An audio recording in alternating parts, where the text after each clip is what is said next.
तो अभी तक तो हमने देख लिया कि हम प्रोग्राम के फ्लो को कंट्रोल कैसे कर सकते हैं और हमने पाइथन से इंट्रोडक्शन कर लिया, मतलब हमने बेसिक्स तो अभी काफ़ी कवर कर लिए हैं। अब हमारे दो टॉपिक्स रह गए हैं हमारे पाइथन के पिलर्स के अंदर, और जो हमारा टॉपिक नंबर 5 है लाइब्रेरीज, ये हमारी पाइथन की बेसिक्स या पिलर्स के अंदर तो नहीं आता, ये थोड़ा सा एडवांस टॉपिक है जो कि आपको तभी समझ आएंगे जब आपको पाइथन की बेसिक्स और इनके पिलर्स का पता होगा पाइथन का।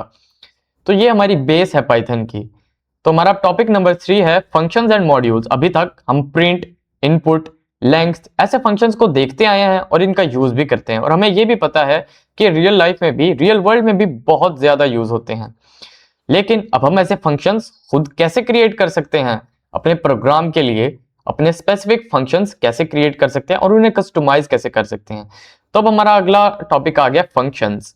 इसके अंदर हम बेसिकली 3 टॉपिक्स पढ़ेंगे। फंक्शंस यानी हम खुद के फंक्शंस कैसे बना सकते हैं, उसके बाद हम पढ़ेंगे पैरामीटर्स एंड आर्ग्यूमेंट्स। ये 3 मेन टॉपिक्स हम पढ़ने वाले हैं अपने फंक्शंस वाले टॉपिक के अंदर। तो अब हम स्टार्ट करते हैं अपना topic number 3 functions. So just for recap, अब एक फंक्शन क्या होता है, व्हाट इज द फंक्शन, हम यहां से स्टार्ट कर लेते हैं। तो अगर मैं फंक्शन के बारे में बताऊं तो ये एक ऐसा कोड होता है जिसको हम अपने प्रोग्राम के अंदर यूज कर सकते हैं जितनी मर्जी टाइम्स, यानी ये रीयूजेबल कोड होता है। और जो फंक्शन होते हैं वो कोई स्पेसिफिक टास्क परफॉर्म करते हैं। तो बाय डेफिनेशन हम कह सकते हैं functions are blocks of reusable codes.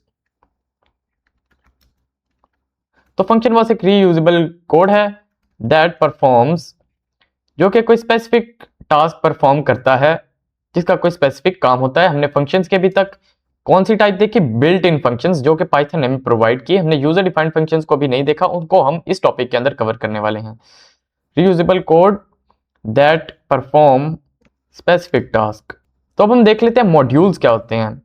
तो मॉड्यूल को बेसिकली हम कहेंगे पूरी फाइल जिसके अंदर हमारे पास कोड होता है। तो मॉड्यूल हमारे पास पूरी फाइल आ जाती है जिसके अंदर हमारे पास कोड आता है। तो अब मॉड्यूल्स को लाइब्रेरीज भी कह सकते हैं। तो बस मैंने इस टॉपिक के अंदर हम बस ये देखें कि लाइब्रेरीज क्या होती हैं, लेकिन लाइब्रेरीज को डेप्थ के अंदर हम टॉपिक नंबर 5 के अंदर पढ़ेंगे, और लाइब्रेरीज को प्रैक्टिकली हम टॉपिक नंबर 5 के अंदर पढ़ेंगे, क्योंकि उसके लिए आपको डाटा स्ट्रक्चर्स का भी थोड़ा थोड़ा पता होना चाहिए कि डाटा स्टोर कैसे होता है बेसिकली। क्योंकि हमने डाटा मैनिपुलेशन की लाइब्रेरीज को देखना है, तो यहाँ पर हमारी अंडरस्टैंडिंग क्लियर हो जाएगी।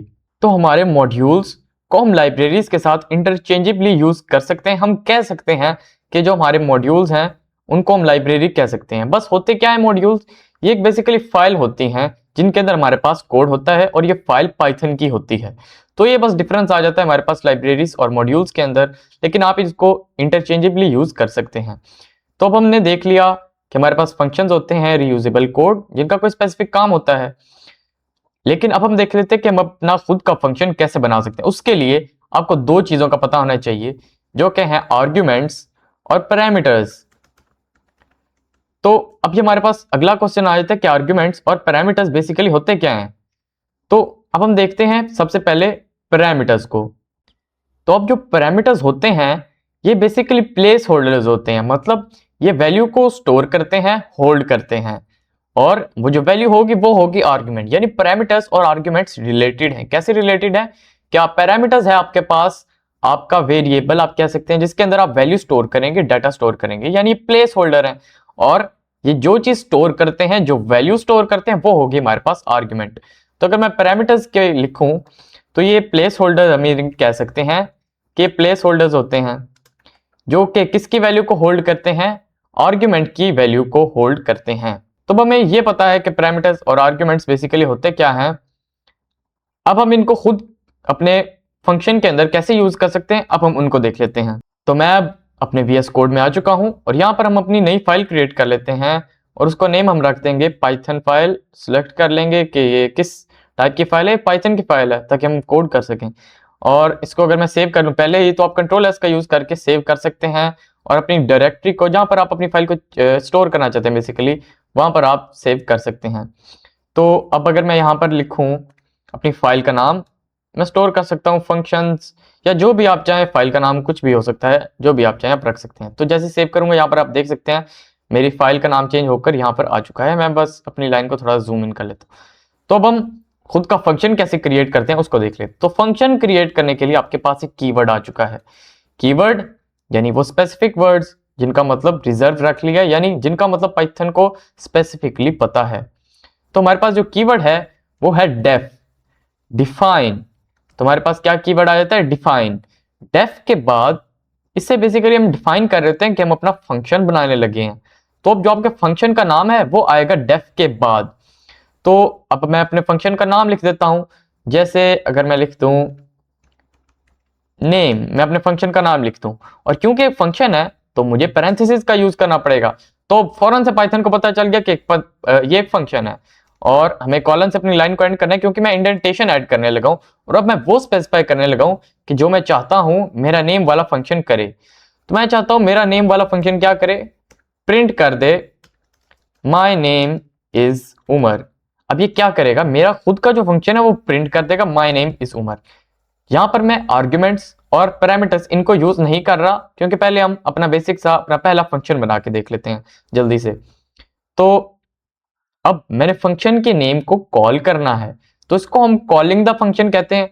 पहले हमने डिफाइनिंग द फंक्शन मतलब फंक्शन को डिफाइन कर लिया, उसके बाद हमने जो फंक्शन के अंदर करना था, जो हम चाहते थे कि जो काम करे हमारा फंक्शन, वो हमने स्पेसिफाई कर दिया इंडेंटेशन के अंदर, क्योंकि हमें पता है इंडेंटेशन वाली लाइन जो होती है वो कनेक्टेड होती है हमारी जिसके अंडर वो इंडेंट आई हो। तो अब हम कॉल कैसे करते हैं, तो बस आपने उसके नेम को कॉल करना है, क्योंकि फंक्शन है तो आपने पैरेंथेसिस का यूज करना है। अब होगा क्या, अगर तो मैं अपने फंक्शन को कॉल नहीं करता तो पाइथन इसको रन नहीं करेगा।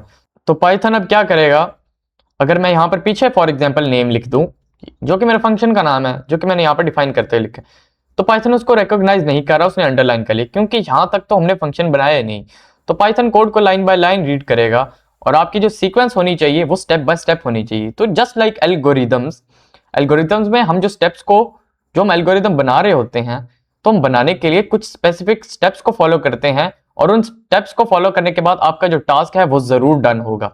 तो ये भी आप समझ सकते हैं, पाइथन भी आपका जो प्रोग्राम है वो भी जस्ट लाइक एल्गोरिदम की तरह वर्क करता है। एल्गोरिदम क्या होता है, जैसे आपने वीडियो देखने के लिए सोचा, तो उससे पहले आपने अपना लैपटॉप उठाया और उसके बाद आपने सर्च किया, यूट्यूब ओपन किया उससे पहले, फिर आपने सर्च किया, फिर आपको वीडियो आ गई, फिर आपने कोर्स स्टार्ट किया। तो ये जस्ट लाइक एल्गोरिदम जिसमें आप स्पेसिफिक स्टेप्स को फॉलो करते हैं ऑर्डर के अंदर, और आपका जो टास्क है वो जरूर कंप्लीट हो जाएगा अगर आप एल्गोरिदम को फॉलो करते हैं। तो ये होता है बेसिकली हमारे पास एल्गोरिदम।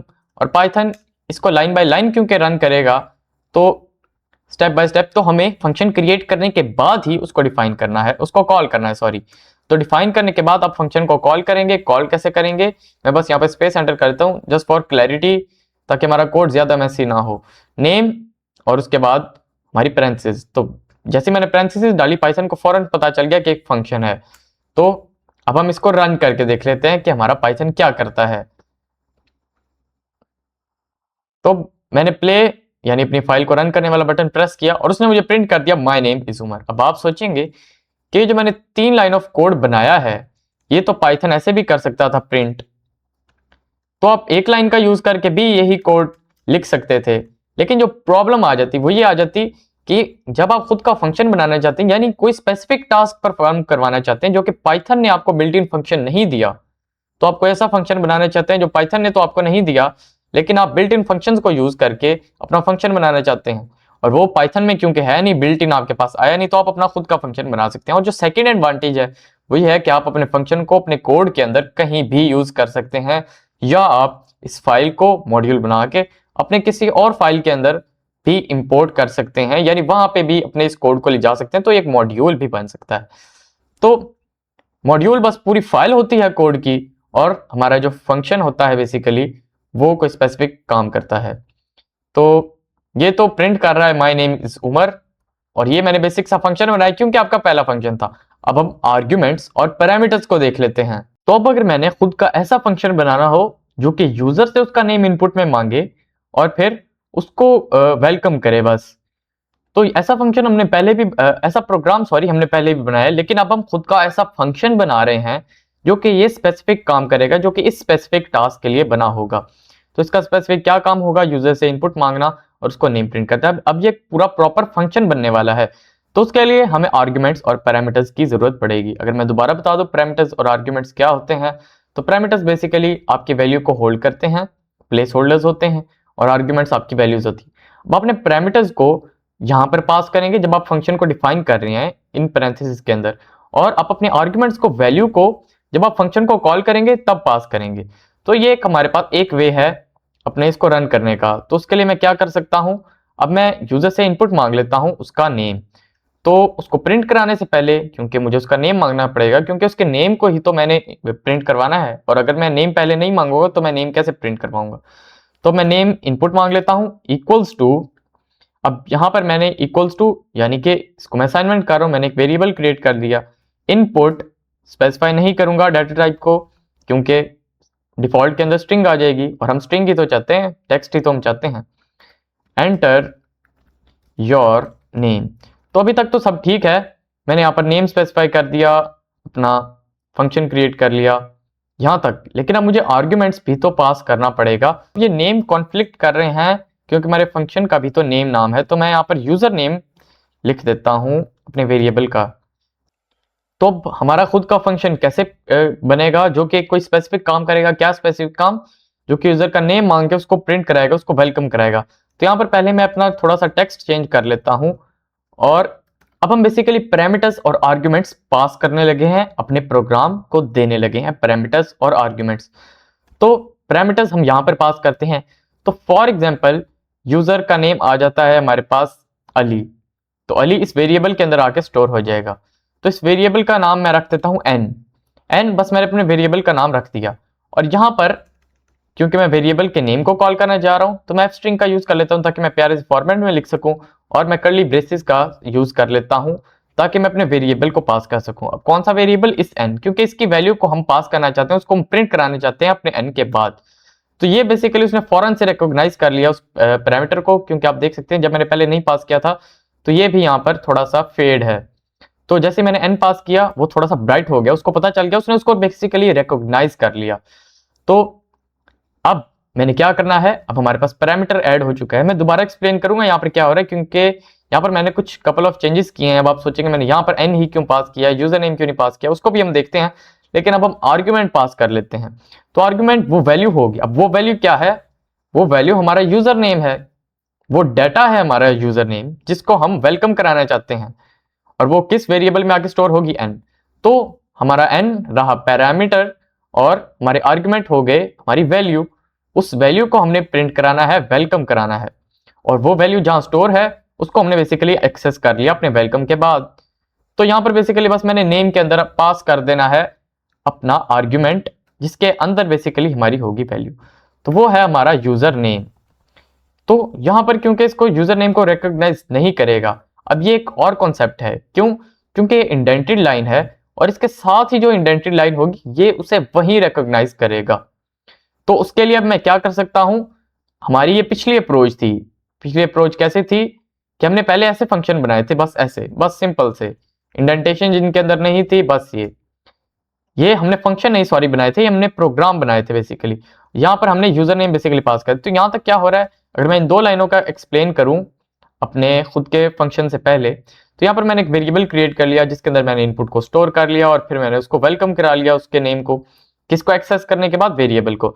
तो यहाँ पर मुझे खुद का फंक्शन बनाने की क्या जरूरत पड़ेगी, मुझे यहाँ पर बार बार ये स्पेसिफाई नहीं करना पड़ेगा, बार बार मुझे ऐसे ये दो लाइंस ऑफ कोड नहीं बनाना पड़ेगा, मुझे बस अपने फंक्शन के नेम को कॉल करना पड़ेगा। तो अब मैं आपको ये बता दूं कि अब इस इनपुट को पाइथन रिकॉग्नाइज क्यों नहीं कर रहा, क्योंकि ये हमारी इंडेंटेड लाइन है, और ये वाली लाइन क्योंकि इसके अंडर इंडेंट है वो हम यहाँ पे स्पेसिफाई करें। अब पाइथन इसको रिकॉग्नाइज नहीं करेगा। अगर तो वो होती इस लाइन के अंदर तो पाइथन आप देख सकते हैं इसे रिकॉग्नाइज कर लिया है, लेकिन यहाँ पर एरर आ गया क्योंकि हमारे यहाँ पर कॉन्फ्लिक्ट हो रही है इंडेंटेड लाइन विद अनइंडेंटेड लाइन के साथ। तो अब हम क्या कर सकते हैं, आप अपनी इनपुट वाली लाइन को यहाँ से मूव ऑन कर दें यहाँ पर नीचे, बस आपका खुद का फंक्शन क्रिएट हो चुका है। अब मैं जानता हूं कि यहाँ पर हमने फ्लो को यानी अपने प्रोग्राम को थोड़ा सा चेंज किया है। बेसिकली हमने यहाँ पर क्या किया है, मैंने बस प्रिंट पहले कर दिया और नेम बाद में मांगा। अब आप सोचेंगे ऐसा क्यों है, क्योंकि मैंने पाइथन को पहले बता दिया कि यहाँ पर वैल्यू आके स्टोर हो जाएगी, ये एक वेरिएबल होगा, और उसकी वैल्यू को जो कि हमारा आर्ग्यूमेंट होगा उसको मैं बाद में एंटर करूंगा। अभी तुमने ये स्पेसिफिक काम करना है हमारे इस फंक्शन के अंदर। तुम्हारा फंक्शन तो बस इतना सा है, तुम्हारा फंक्शन का जो काम है वो है प्रिंट करना n को।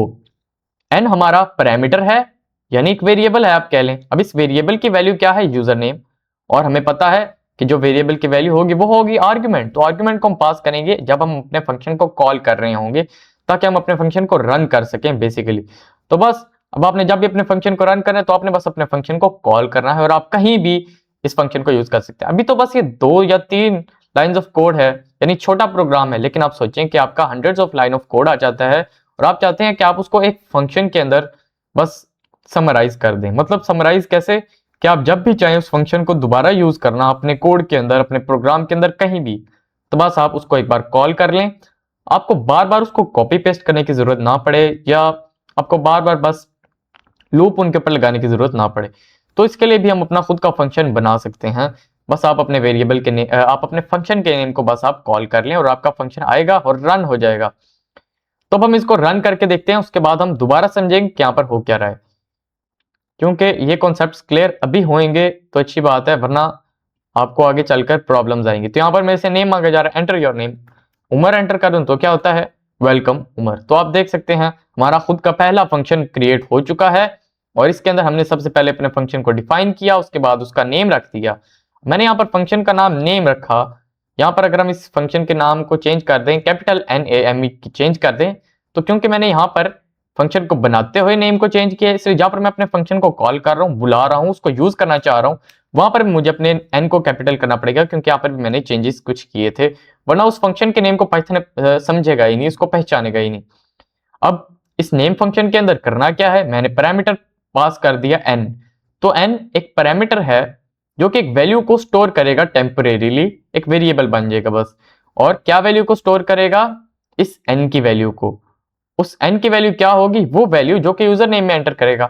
बस अब इसको आप थोड़ा इस तरीके से सोचें कि n एक ऐसा डब्बा है जिसके अंदर एक वैल्यू है, और उस n को हम यहां पर कॉल कर लेते हैं क्योंकि उसको मैं प्रिंट करवाना चाहता हूं अपने वेलकम के बाद।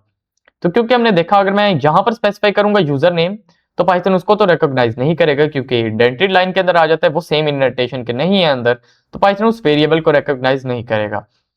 तो इन्हें हम कहते हैं लोकल वेरिएबल्स। तो बस ये लोकल वेरिएबल्स और ग्लोबल वेरिएबल्स के अंदर कुछ डिफरेंस होता है, उस पर मैं अभी टॉपिक के अंदर नहीं जाऊंगा, बस अभी के लिए बस आपको इतना ही पता होना चाहिए। और उसके बाद एक्सक्लेमेशन साइन, प्रिंट के अंदर आप कुछ भी करवा सकते हैं, कोई मसला नहीं। वेलकम के बाद आपने n को वेलकम किया, n क्या है, n वो वैल्यू है जो कि यूजर कहाँ एंटर करेगा, इनपुट में, और उस इनपुट को स्टोर कर लिया जाएगा यूजर नेम में, और यूजर नेम को फिर मैंने एज आर्ग्यूमेंट पास कर दिया। अब ये आर्ग्यूमेंट इस पैरामीटर की वैल्यू है। तो आर्ग्यूमेंट पैरामीटर्स की वैल्यूज होती हैं और पैरामीटर्स हमारे पास वेरिएबल होते हैं या प्लेस होल्डर्स होते हैं बस। तो अपना खुद का फंक्शन रियल लाइफ प्रोग्राम बनाने से पहले, खुद का फंक्शन बनाने से पहले बस एक चीज मैं यहाँ पर क्लियर करता चलूं, क्योंकि हमारे पास एक वैल्यू है जो कि हम आर्ग्यूमेंट में पास करते हैं। तो आर्ग्यूमेंट हमारे पास वैल्यू ही तो होती है, किसकी वैल्यू, पैरामीटर की। पैरामीटर वेरिएबल समझ लें या एक बॉक्स समझ लें, उस बॉक्स के अंदर वैल्यू है और वो वैल्यू क्या है, यूजर नेम। तो आप सोचेंगे यहाँ पर यूजर नेम तो एक वेरिएबल है, नहीं, वो वैल्यू जो कि यूजर इनपुट में एंटर करेगा वो इस वेरिएबल के अंदर आगे स्टोर हो जाएगी और वो एक वैल्यू होगी, और फिर हम उसे आर्ग्यूमेंट कहेंगे। तो वो होंगे आर्ग्यूमेंट, वो वैल्यू आ जाएगी हमारे पास। तो क्योंकि एक वैल्यू है, तो अगर मैंने वेलकम कराना हो किसी स्पेसिफिक नाम को, लाइक मेरा नाम है उमर, और अगर मैंने सिंपल उमर को ही वेलकम कराना हो इनपुट मांगने की बजाय, तो मैं यहाँ पर बस उमर पास कर सकता हूँ, क्योंकि हमारे पास आर्गुमेंट वैल्यूज होती हैं। तो मैं यहाँ पर उमर भी पास कर दूं तो क्योंकि एक वैल्यू बन जाएगी, तो ये उमर यहां से उठकर कहाँ आ जाएगा, इधर n के अंदर। ये n हमारा पास पैरामीटर है, इस पैरामीटर के अंदर हमारी ये आर्गुमेंट वाली वैल्यू आ जाएगी, यानी इस जगह पर आ जाएगी हमारी वैल्यू। ये वैल्यू हमारे पास उमर n वाली जगह पर आ जाएगी और मुझे प्रिंट करवा दिया जाएगा वेलकम उमर। तो ये बस सिंपल सी हमारे पास लॉजिक है, इसके अंदर कुछ इतना कॉम्प्लेक्स नहीं है, सिंपल सा प्रोग्राम है। तो उमर बस मैंने पास कर दिया यूजर से इनपुट मांगने के बजाय। अब हम देखते हैं क्या होता है। तो वो उमर को उसको वेलकम करना चाहिए, तो उसने वेलकम कर लिया उमर को। पहले बस मैं इनपुट मांग रहा था, तो अब अगर मैं उमर की बजाय अली कर दूं तो क्या ये प्रोग्राम स्टिल रन करेगा, वर्क करेगा। तो आप देख सकते हैं उसने अली को भी वेलकम किया है, तो हमारा प्रोग्राम तो रन हो रहा है। लेकिन इनपुट मांगने से क्या हो जाता है कि आपका प्रोग्राम सब यूजर्स के लिए बन जाता है, जो भी अपना नेम एंटर कर सकते हैं, क्योंकि यूजर का नेम डिफरेंस हो सकता है। मेरा नाम उमर है, आपका नाम कुछ और हो सकता है। तो बस यहाँ पर आपने अपनी आर्ग्यूमेंट को जिसके अंदर आपकी वैल्यू है बस, या जो आपकी वैल्यू उसको बस आपने पास कर देना है जब आप अपने फंक्शन को कॉल करें, और फिर ये आके आपकी यहाँ पर आ जाएगी पैरामीटर की जगह, और ये पैरामीटर को हमने यहाँ पर यूज किया है, उसको वेलकम कहा है। तो अब हम अपने अगले प्रोग्राम की तरफ चलते हैं। ये बस थोड़े से मिसकॉन्सेप्शंस थे जिनको आपको क्लियर होना चाहिए। अब हम अगला प्रोग्राम कैसे बनाएंगे, हम बेसिकली कन्वर्ट करेंगे सेल्सियस को फ़ारेनहाइट के अंदर। तो आपके पास टेम्परेचर आएगा सेल्सियस के अंदर और आपने अपने टेम्परेचर को कन्वर्ट करना होगा फ़ारेनहाइट के अंदर। तो अब आप क्या कर सकते हैं, उसके पीछे मेन तो होगा फॉर्मूला, लेकिन अब हम खुद का फंक्शन क्रिएट करके देखते हैं। और इसको मैं कर देता हूं साइलेंट। इसको बस मैंने साइलेंट कर दिया। अगर आप डिलीट करना चाहें तो आप कर सकते हैं, लेकिन आप अपने कोड को सेव करते रहें जो भी आपका प्रैक्टिस टास्क हैं, जो भी आप प्रैक्टिस करते हैं। तो प्रैक्टिस अब आप कैसे करें, आप गूगल से मांग सकते हैं प्रैक्टिस टास्क, जो भी आप टॉपिक स्टडी करें। लाइक आपने कंडीशनल स्टेटमेंट स्टडी किया तो आप गूगल को सर्च कर लें task for beginners on conditional statements in Python. तो आपके पास टास्क आ जाएंगे बिगिनर फ्रेंडली, जो भी आप प्रोग्राम बनाना चाहें तो आप बना सकते हैं। उससे आपकी बेसिकली प्रैक्टिस हो जाएगी ताकि आप अपने मॉड्यूल 2 को जो कि मशीन लर्निंग वाला है उसको क्लियरली अच्छे से समझ पाएं। तो अब हम अपना ऐसा प्रोग्राम राइट करना स्टार्ट करते हैं। उससे पहले हम क्योंकि अपना फंक्शन बना रहे हैं तो फंक्शन बनाने के लिए हमें उसे डिफाइन करना पड़ेगा, और डिफाइन करने के लिए हमारे पास कीवर्ड होता है डेफ। डेफ के बाद हम अपने फंक्शन का नाम लिखते हैं। तो मैं यहाँ पर नाम लिख देता हूं टेम्परेचर कन्वर्टर।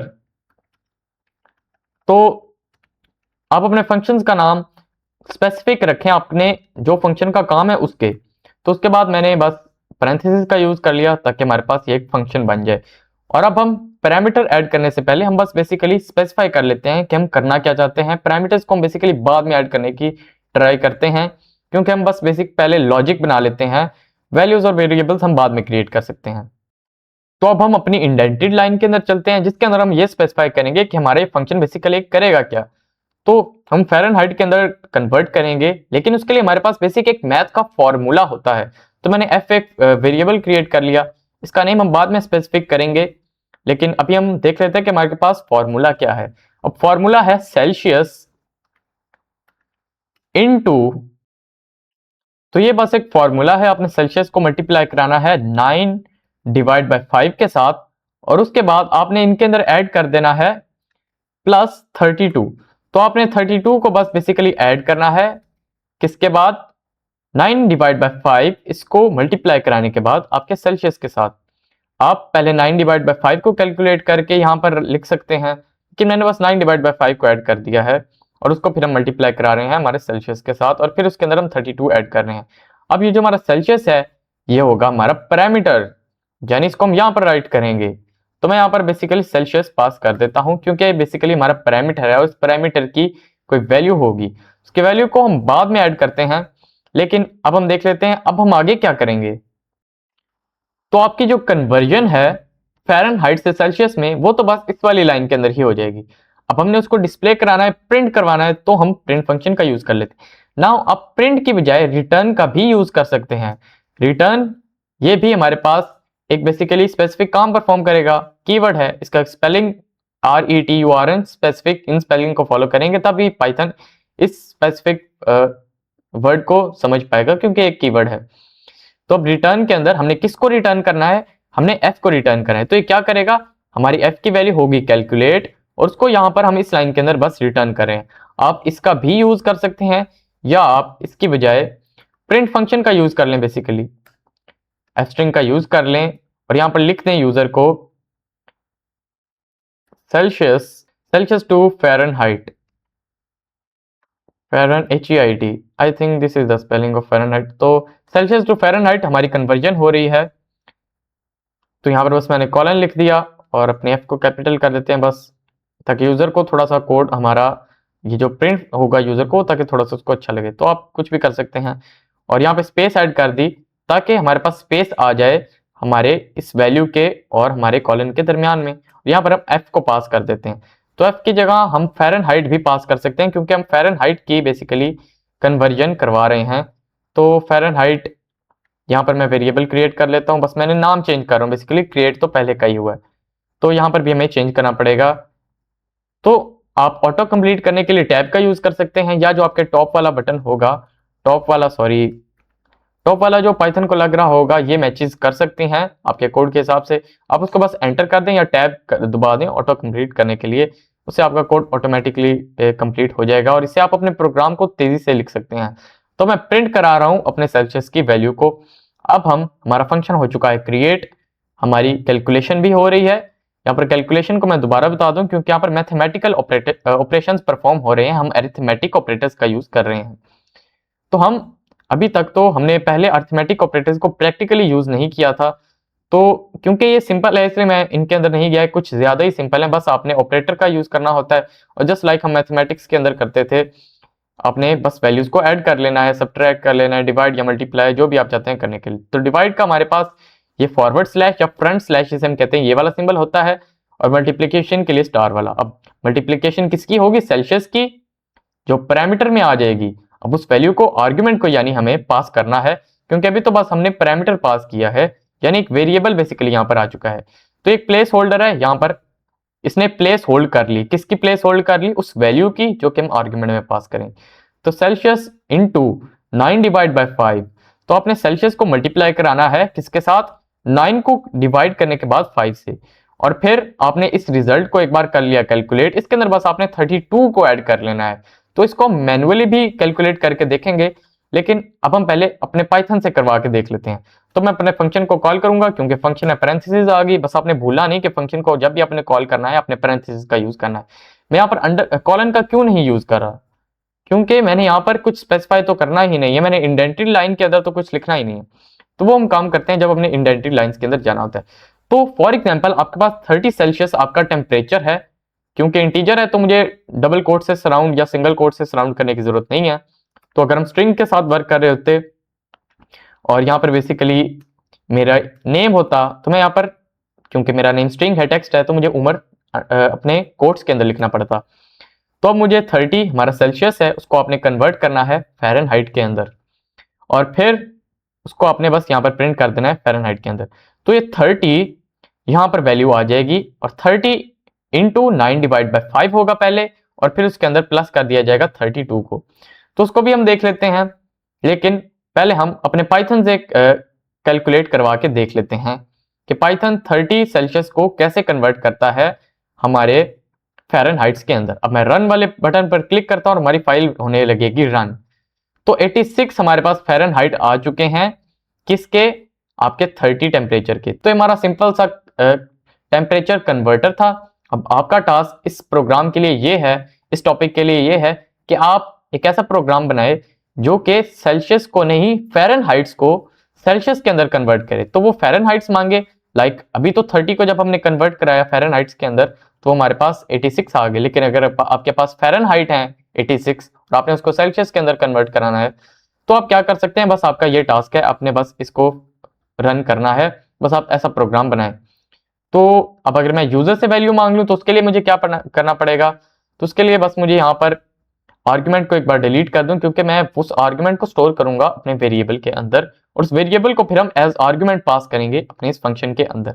तो मैं स्पेसिफिक टर्म्स को बोल रहा हूं, बस आपने इन टर्म्स को याद रखना है, क्योंकि ये हमारी, अब हम प्रोग्रामर बन चुके हैं, बिगिनर प्रोग्रामर बन चुके हैं। अब आपको इन टर्म्स का पता होना चाहिए, आपको इनके साथ कंफर्टेबल होना चाहिए, इसलिए मैं इन स्पेसिफिक टर्म्स को बोल रहा हूँ।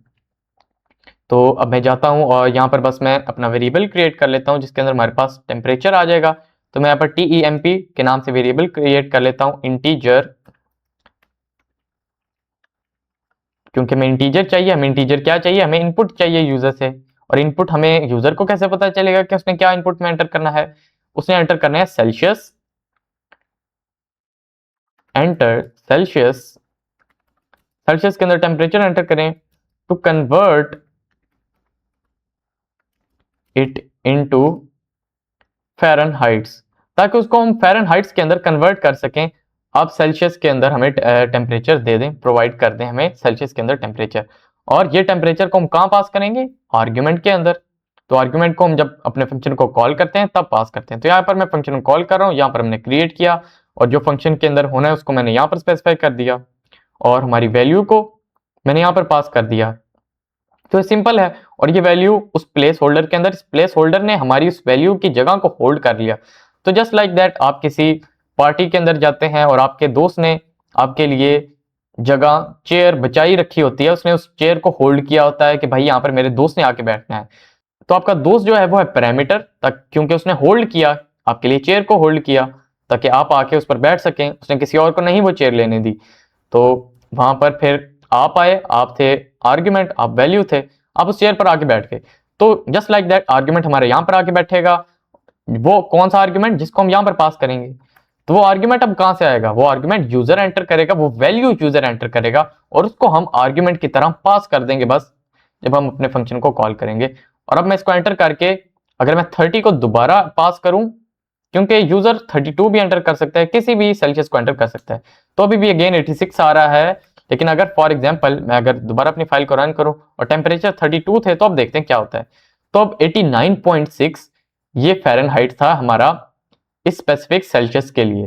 तो ये आपका सिंपल सा प्रोग्राम ब्यूटीफुली रन हो चुका है। अगर आपने फ़ारेनहाइट बताना है कि ये जो वैल्यू आ चुकी है फ़ारेनहाइट वाली है, तो आप यहाँ पर फ़ारेनहाइट भी लिख सकते हैं, फ़ारेनहाइट्स, जस्ट लाइक दैट। तो अब क्या चेंजेस आएंगे कि जो फ़ारेनहाइट की वैल्यू हमारे पास कैलकुलेशन के बाद आ गई थी, उसके आगे टेक्स्ट के अंदर फ़ारेनहाइट्स इस टाइप का लिखा आ जाएगा। तो अब अगर मैं दोबारा 40 टेम्परेचर पास कर दूं, क्योंकि पाकिस्तान के अंदर आजकल बहुत ज्यादा गर्मी है, इसके राउंड अबाउट ही टेम्परेचर होगा, तो हमारा 40 डिग्री सेल्सियस आएगा 104 के अंदर। अगर आप कोई रैंडम सा नंबर, कोई और नंबर एंटर करना चाहते हैं लाइक 27, तो अब देखते हैं क्या होता है। तो 80.6 ये फ़ारेनहाइट्स हैं। तो आप इनको स्पेसिफिकली भी कैलकुलेट करके देख सकते हैं, आपके पास आंसर ये सेम ही आएगा। तो ये हमारा सिंपल सा प्रोग्राम था जिसमें हमने कन्वर्टर बनाया जो कि एक टेम्परेचर को कन्वर्ट करता था सेल्सियस से फ़ारेनहाइट के अंदर। अब हम अपने अगले टॉपिक की तरफ मूव ऑन करते हैं और अब हम अपनी पेस को थोड़ा सा तेज करते हैं, क्योंकि ये छोटे छोटे टॉपिक्स हैं, इनका इतना कुछ हम एडवांस नहीं जाएंगे, क्योंकि मैंने पहले ही बताया है कि हम पाइथन को मास्टर करना चाहते हैं सिर्फ मशीन लर्निंग के लिए, और वो भी बिगिनर मशीन लर्निंग इंजीनियर बनने के लिए। अपने नेक्स्ट टॉपिक की तरफ चलते हैं।